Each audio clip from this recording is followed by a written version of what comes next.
과연 우리 시대의 교회가 이 시대에 매력이 있나? 이 시대의 정신을 교회가 끌고 가는가? 교회가 못 끌고 가요. 숫자만 많았지 이 시대 정신을 교회가 대표하지 않는단 말이죠.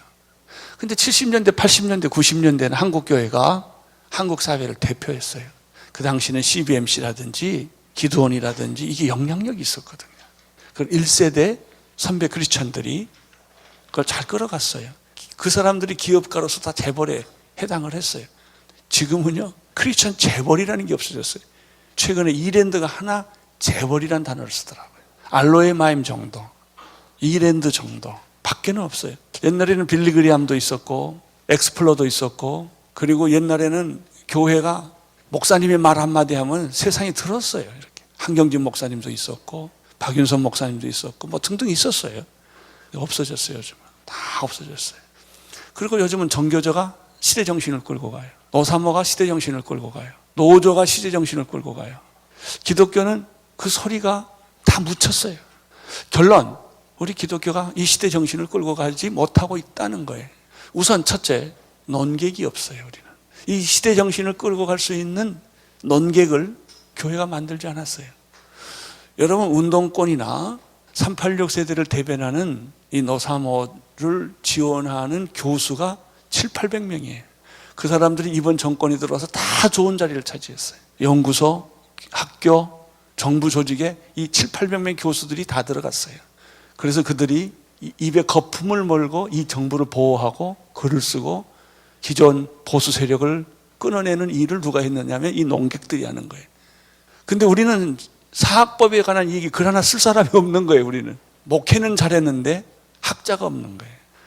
따라서 TV나 언론이나 잡지나 이 사회에서 농객을 만들지를 못했단 말이죠. 그래서 이 시대 정신은 못 끌고 가는 거예요. 지금 우리 보수주의나 복음주의자들이 해야 될 일은 학자 키우는 거요, 농객을 키워서 언론을 다시 장악을 해야 돼요. 여러분, 참여연대라든지 이 시민단체들은 거의 90%가 이쪽 사람이 가지고 있어요. 그리고 목소리를 하나로 내는 거예요. 이렇게. 이게 시대 정신을 만들어가는 거예요. 우리 한국 교회 언론을 보면 뉴스엔조이가 끌고 가요. 부정적인. 여러분이 우리 목회자들로서, 목회를 하는 사람으로서 이런 부분을 통찰력 있게 봐야 된다 이거예요. 그리고 보수주의, 복음주의자 농객들은 겁쟁이들이에요. 이렇게 막 감옥 갈 생각이 별로 없는 거예요. 그러니까 막 글을 못 쓰는 거예요. 투쟁을 못 하는 거예요. 그냥 계속 밀리는 거예요. 시대 정신을 끌고 갈 수 있는 교회의 모습.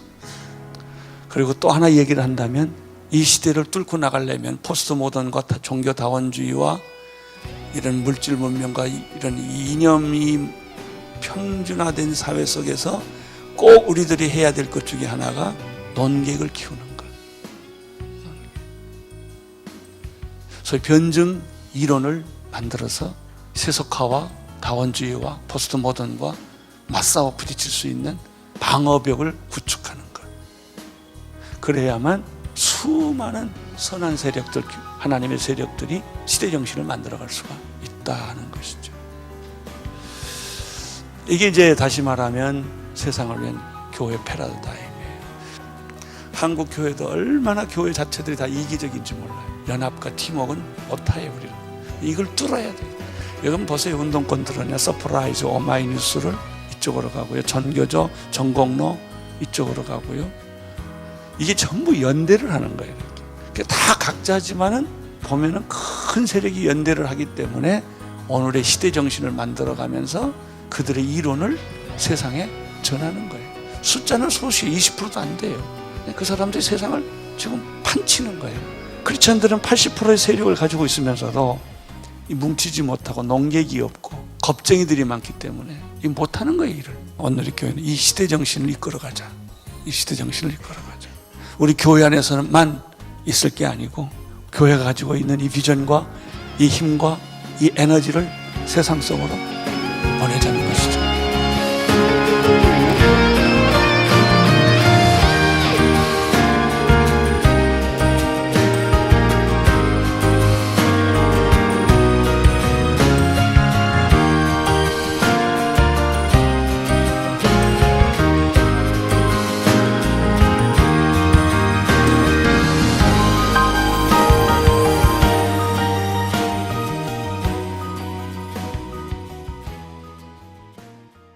대통령을 위해 기도하자라는 제목으로 한때 은혜 받는 시간이 되었습니다.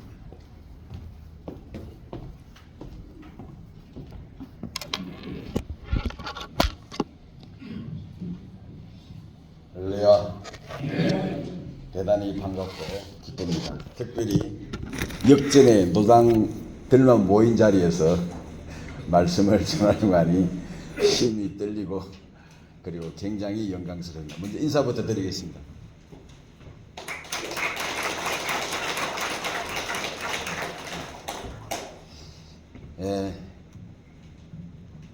시국이 많이 어렵다고들 이야기하시죠. 근데 어려운 게 아니라 세상은 창세 이래로 항상 그래 왔습니다. 그래서 먼저 오늘 제가 25분 정도 말씀을 전하려고 하는데 괜찮습니까? 네. 왜냐하면 15분이 밀려가지고 해무도 있는데 식사하는데 차질이 생깁니까 싶어서 조금만 마인드 컨트롤로 배가 안 고프도록 배를 좀 진정시키시고 영상 먼저 한번 보여드리면 좋겠습니다. 우리 옛날 하용조 목사님의 육성을 한번 들어보시기 바랍니다. 이 시대 정신을 교회가 끌고 가. 소리 좀 키워주시고. 숫자만 많았지 이 시대 정신을 교회가 대표하지 않는다는 거죠. 근데 70년대, 80년대, 90년대 한국교회가 한국 사회를 대표했어요.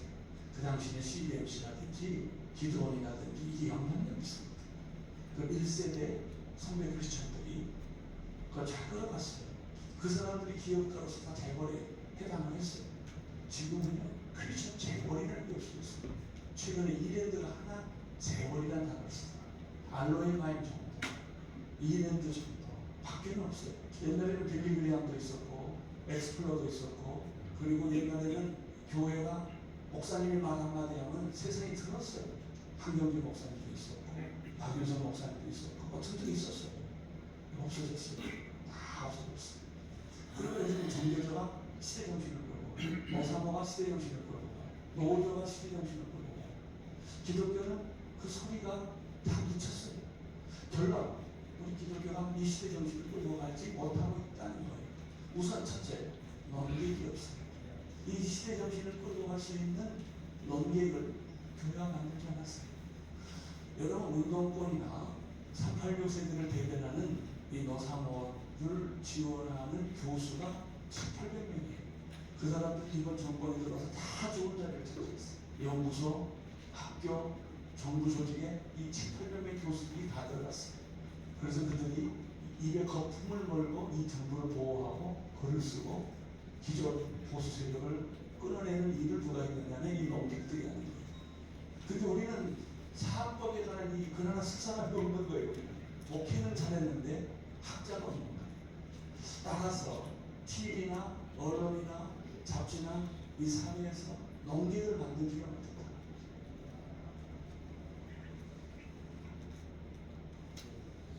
그래서 이 시대 정신을 못 끌고 가는 거예요.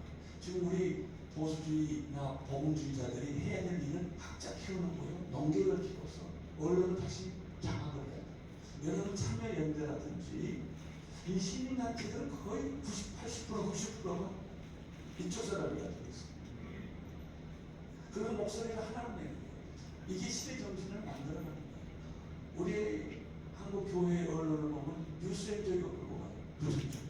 여러분이 우리 목회자들로서 목회하는 사람으로서 이런 부분을 통찰력 있게 봐야 됩니다. 그리고 보수주의, 복음주의적인 농객들 겁쟁이들이 이렇게 막 감옥 갈 생각이 별로 없는 거예요. 그러니까 막 글을 못 쓰는 거예요. 투쟁을 못 하는 거예요. 그러니까 계속 느리는 거예요. 시대 정신을 끌고 갈 수 있는 이 교회의 모습. 그리고 또 하나 얘기를 한다면 이 시대를 뚫고 나가려면 포스트 모던과 종교 자원주의와 이런 물질 문명과 이런 이념이 평준화된 사회 속에서 꼭 우리들이 해야 될 것 중에 하나가 논리를 키웁니다. 네, 여기까지 듣겠습니다. 변증 여기까지 듣겠습니다. 세속화와 아, 20년 전에 하용조 목사님이 돌아가실 날이 얼마 안 남았을 때 마지막으로 남긴 말씀입니다. 한국교회 2세대 리더라고 할 수 있는 옥하는 하용조 목사님이 아쉽게도 지금 현재 제 나이가 64세인데 65, 6세에 다들 일찍 돌아가시는 바람에 어떻게 보면 지금 한국 교회를 이끌어갈 정말 목숨을 건 지도자들이 없어진 결과가 오늘 이 한국의 이 어려운 현상을 만들었다고 봅니다. 특별히 하용조 목사님께서 저 말을 하신 이유는 곧 밝혀집니다. 그게 뭐냐면 온누리 교회와 두란노 서운이 있었던 큰 배경 속에는 신동아 그룹이 있었어요.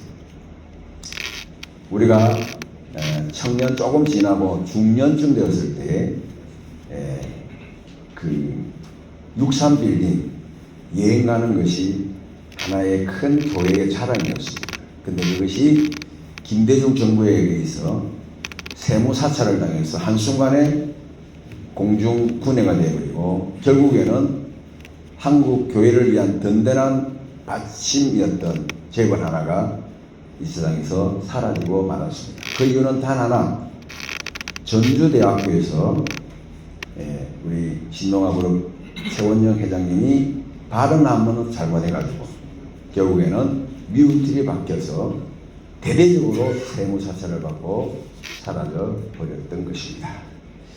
바로 이분이 말씀하는 농객을 키워야 된다. 원래는 검객이죠. 칼을 가지고 싸우는 검객.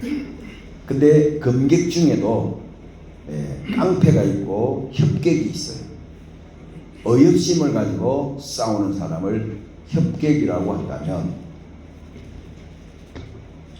펜을 가지고 지금은 유튜브니까 유튜브 촬영을 가지고 싸우는 사람을 농객이라고 할 수가 있습니다. 여러분 잘 아시다시피 우리나라의 최초의 신문이 만들어진 때를 아십니까?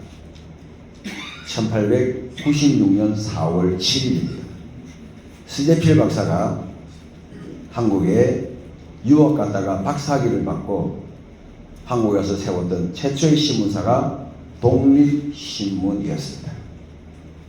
그래서 한국은 이 사회 어느 누구도 농객이 없었을 때에 최초의 신문, 최초의 농객으로 바로 글창이었던 스제필 박사가 최초로 펜을 가지고 칼을 이기는 일을 시작한 거죠.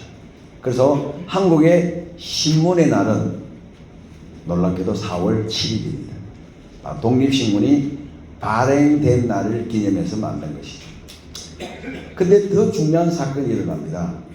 2년 뒤에 바로 여러분이 잘 아시는 청년 이승만이 25살의 나이에 학교에 들어가서 배제대학에 들어가서 제일 먼저 한 일이 뭐냐? 스제필 박사로부터 기계를 빌려서 매일신문이라는 신문을 1898년 96년에는 독립신문이 만들어졌고 98년에는 매일신문, 우리나라 최초의 일간신문이 등사미는 수준이었지만 등사기로 밀었던 그런 수준이었지만 매일매일 신문을 발행했고 그리고 한국 최초의 국회라고 할 수 있는 만민공동회를 지금 매주 토요일 일요일마다 집회가 열리고 있는 바로 대한문 앞에서 만민공동회를 개최를 했습니다. 정식적인 국회는 아니지만 그러나 스제필과 이승만은 생각하기를 군주제가 끝나고 언젠가는 이 나라에도 의회 민주주의가 시작될 거라고 생각하고 그렇게 만민공동회에서 누구든지 발언대에 올라가서 요즘 말하는 필리버스터 자기가 원하는 시간 활용해서 얼마든지 시국에 대해서 얘기를 하고 여론을 조성하는 그런 운동을 하다가 뭐라고 발언해서 감옥에 가느냐면 우리도 이제 군주제를 끝날 때가 되었다. 우리도 이제 의회 민주주의로 갈 때가 되었다. 다만 당장은 군주제를 없앨 수가 없으니 임시로 군주제와 병행하는 의회를 만들어달라 하다가 그것이 반역죄가 되어서 감옥에 갔다가 옆에 있던 한 사람이 탈출하는 바람에 탈출하다가 총을 들고 나가는 바람에 종신형을 받아서 한성 감옥에서 장장 6년 동안 갇혀 있다가 선교사들의 도움으로 망명의 형식으로 미국으로 가게 된 것입니다. 오늘 이 자리는 왜 제가 이 말부터 시작하냐면 이 자리를 주최하신 분이 양원 장로님이에요. 저분이 농객입니다. 맞습니까? 근데 칼이 좀 약해요. 그리고 그 칼이 교계로만 향하고 있어요. 근데 최근에 소식을 들으니 뭐 큰 신문을 인수했다고 하는데 그 하나님이 농객이라는 자리를 줄 때는 의롭게 그 칼을 쓰라는 거거든요. 아멘입니까? 아멘. 누군가는 일어서서 휘두를 때 휘두르는 그런 칼이 돼야 되는데 엉뚱한 데 쓰지 말라는 거예요. 1919년 이후에 우리나라에 놀라운 일이 생깁니다. 그게 뭐냐면 일본이 억압 정치를 하다가 가만히 보니까 야 이대로 하다가는 이 반발이 너무 심하겠다. 그래서 문화정책을 펴자. 그래서 뭘 허용하느냐면 한국 조선도 신문사를 만들도록 허용하겠다. 그래서 최초로 생긴 신문사가 어디입니까? 동아일보였습니다. 동아일보는 아시다시피 사주가 김성수, 호남의 유명한 정말 호남에서 그분의 땅을 밟지 않으면 갈 수 없을 정도로 넓은 땅을 가졌던 만석군에게 먼저 그 권한을 줘요. 그래서 최초로 자본주의 부르주아 출신인 김성수가 이렇게 동아일보를 창간하게 됩니다. 그 다음에 두 번째 신문이 뭐냐면 조선일보였습니다. 조선일보는 어떻게 보면 부자도 아닌 방응모라는 사람이 설립을 하게 돼요. 당시 방응모는 부인이 3명이나 있을 정도로 자유분방한 그런 사람이었는데 어느 날 물려받았던 선산에서 금이 나온 거예요. 아마 동양에서 가장 큰 건강이 방언모의 산에서 나오는 바람에 그 돈을 가지고 조선일보를 창립하게 됩니다. 그런데 이분이 출신이 어디냐면 서북 항해도 지방이었어요. 그래서 이분은 거기 출신이기 때문에 그분들을 많이 데려다 썼는데 6.25 때 그냥 끌려가 버리고 행방이 묘연해졌습니다.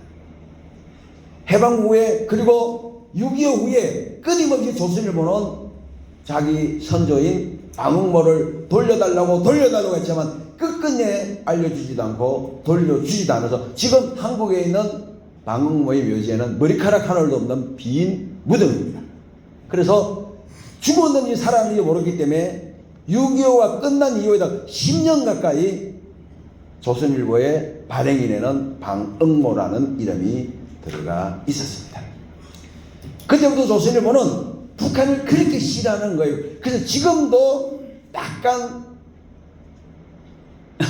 우리 보수 쪽에는 안 좋은 글을 쓰지만 북한에 대해서만큼은 끝까지 반공의 기조를 세우는 유일한 농객은 어디입니까? 바로 조선일보라고 할 수 있는 것이죠. 그런데 아시다시피 이 조선일보는 가족이 좀 복잡해요. 50살까지 방응모가 자식이 없어가지고 사촌을 양자로 택했는데 그 밑에서 방일영, 방필영, 방우영이라는 자녀가 태어나서 이분들이 계속 그것을 이어가게 됩니다. 방일영이 뭐냐? 너는 조선 제일의 영광을 누려라. 필영이 뭐냐? 너는 필영코 영광을 누려라. 우영은 뭐냐? 너는 또다시 영광을 누려라 할 만큼 이 방씨 일가의 세력은 지금 대한민국의 킹메이커로 갈 만큼 대통령을 만드는 데 자부심을 가질 정도로 마음대로 금을 휘두르고 있습니다. 여러분, 제가 왜 이 말 하신지 아십니까? 왜 우리는 출발을 독립신문, 매일신문, 농객으로 출발했는데 왜 농객을 잃어버렸을까요? 그것은 한국교회가 너무나도 근본주의에 빠져버렸기 때문입니다. 교회의 모든 일들이 교회에 모이고 기도하고 예배드리고 여기에만 너무 몰입한 나머지 한국교회는 젊은이들을 키우는데, 미래 세대를 키우는데, 농객을 키우는데, 재물을 키우는데 기회를 놓치고 말았다는 것입니다. 오늘 본문을 보십시오. 너희는 임금들과 높은 지위에 있는 사람들을 위하여 기도하고 이런 것들을 위하여 충고하라고 바울이 아직 초대교회 수준인 교회에 말하고 있습니다. 지금은 황제를 위하여 기도하고 지금은 장군들을 위해 기도하지만 언젠가는 너희가 그 자리를 어떻게 하라는 거예요? 차지하라는 것입니다. 감사하게도 한국교회는 그동안 초대 대통령이던 이승만 대통령이 장로로서, 그리고 재헌국회에서 국회의원이 기도하면서 시작했던 위대한 역사를 가지고 있습니다. 근데 지금은 어떻습니까? 제대로 된 목사 한 명 죽으면 국회에 들어가서 그 국회의원들에게 뭔가 이야기하고 선포하고 반인륜적이고 반천륜적인 법을 제정하면 불의길을 걸 수 있는 사람, 목회자 출신, 진짜 장로다운 장로 출신 그런 국회의원들이 몇 사람은 있어야 되지 않겠습니까? 아멘입니까? 아멘입니까? 아니, 지금부터도 우리 어르신들이, 우리 장로님들이 교회에 들어가서 담임 목사님, 비록 현역에서 은퇴해서 뒷짐진 안방 늙은이가 되셨다고 할지라도, 목사님, 우리 교회 방향은 앞으로 남은 시간 얼마 남지 않은 이때에 젊은이들을 키우고 농객을 키우고 박사들을 길러내고 앞으로 창업을 하고 큰 기업을 일궈낼 수 있는 그런 사람들을 키우는 데에 우리 교회가 힘을 냅시다. 그렇게 조언할 수 있는 여러분이 되셔야 됩니다. 여러분, 빌 게이츠라는 한 사람이 이 세계 부의 1000분의 1을 가졌다고 상상해 보십시오. 그런 사람 한둘만 교회가 만들어내면 얼마든지 빼앗긴 하나님의 교회, 하나님의 주권 영역을 가져올 수 있다는 것을 말씀드리고 싶습니다. 여러분, 우리는 지난 시간, 많은 시간 동안에 어떤 지도자가 뽑히면 나라에 어떤 결과가 오는지를 너무나도 잘 학습했습니다. 그렇죠? 이제 그 학습의 결과 다시 한번 우리는 원치 않는 12월 3일 이 사건을 통해서 조기 대선을 치르게 되었고, 다시 한번 또 선택의 자리에 우리가 서 있는데, 그냥 여러분이 머물러서 기도나 하지 이러지 마시고 정말 나라와 민족의 미래와 그리고 한국교회가 정말 선교하고 복음 전하고 교회와 사회에 영향력을 미칠 수 있는 교회가 되게 하기 위해서는 그래도 다시 신동아 같은, 그렇죠? 또 이랜드 같은 그런 위대한 기업들이 더 일어서야 되는 줄 저는 믿고 있습니다. 이런 환경을 만들어내기 위해서 제가 오늘 여러분에게 선포합니다. 늙지 마십시오. 죽지 마십시오. 주저앉지도 마십시오. 그리고 다 닳아 없어질 때까지, 다 닳아서 정말 낙타 무릎이 되고 여러분의 팔다리가 다 빠지고 못 넘어질 힘을 쓸 수 없을 때까지 살아계셔서 조국의 미래가 정말 세계에 복음 전하는데 부족함이 없고, 이제는 미국을 뛰어넘어서 지금은 6만 명 정도 선교사를 보냈지만 60만 명쯤 선교사를 보내도 남을 만큼의 축복의 민족이 되도록 기도해 주시는 우리 장로님들, 특히 원로 장로님 되시기를 예수님의 이름으로 축원합니다. 기도하겠습니다.